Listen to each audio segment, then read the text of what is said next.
All right, welcome to Sunday, February 27th.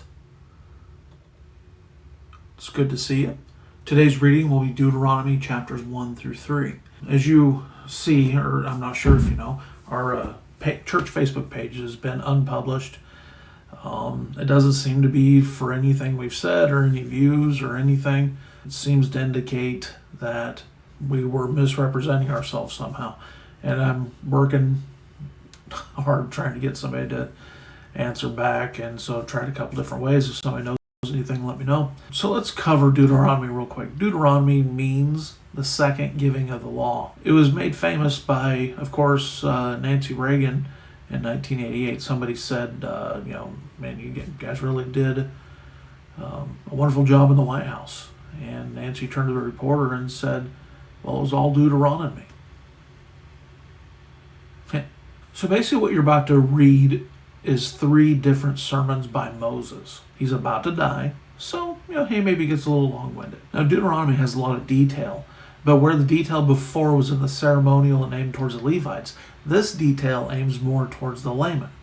So it's going to be a little bit easier on you. Jesus quotes Deuteronomy 3 times, and he also attributes it to Moses. So again, remember, sarcasm, Jesus was under the impression that Moses wrote Deuteronomy. So that's good enough for me. The key word in this book is probably covenant, but however, the underemphasized word is probably love. It's mentioned 22 times. Obey is only 10. And so one of the keys to Deuteronomy is it should be love that drives us to obey God, not the consequences. Now he's going to bring up the consequences, and we'll cover some of those. Written about 1451 BC, 34 chapters, 959 verses, 28,461 words. Don't get on my case about the length of my sermons. So, chapter 1, we begin the first part of the first sermon. The failure of Kadesh Barnea is revisited.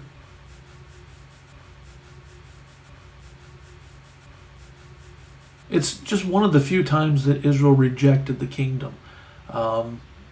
Adam, as we covered in our kingdom series, is the only man to have dominion of the entire kingdom of heaven. Nimrod tried, a couple other people tried, Alexander tried, but the biggest time they rejected the kingdom was at the stoning of Stephen. They had a chance right there and failed. Chapter 2. One of the things that I have come to appreciate about making these videos, having to talk to you every day and give a little bit of insight, is that it's made me focus on the details a little bit more. Because, how many times I read this in Deuteronomy chapter 2, I never noticed that God here is protecting, even now, he's keeping his promise to Esau and protecting the Edomites. He is not letting Israel attack Esau, the Edomites. Why? Because the promise was made. God sticks to his promises. Notice here that God is also, again, hardening somebody's heart. King Sihon. But remember as you read that and Pharaoh, God doesn't harden a softened heart. Chapter 3, we find more detail about the Battle of Bashan. Remember, war is brutal. As you read through this, war is a real thing. It's a real part of history. You see it there. And then it finishes chapter 3 with the prayer of Moses. All right. Hey, we're going to church here in a little bit, and so hoping to see you there. I hope you have a great Sunday, and we'll catch you later.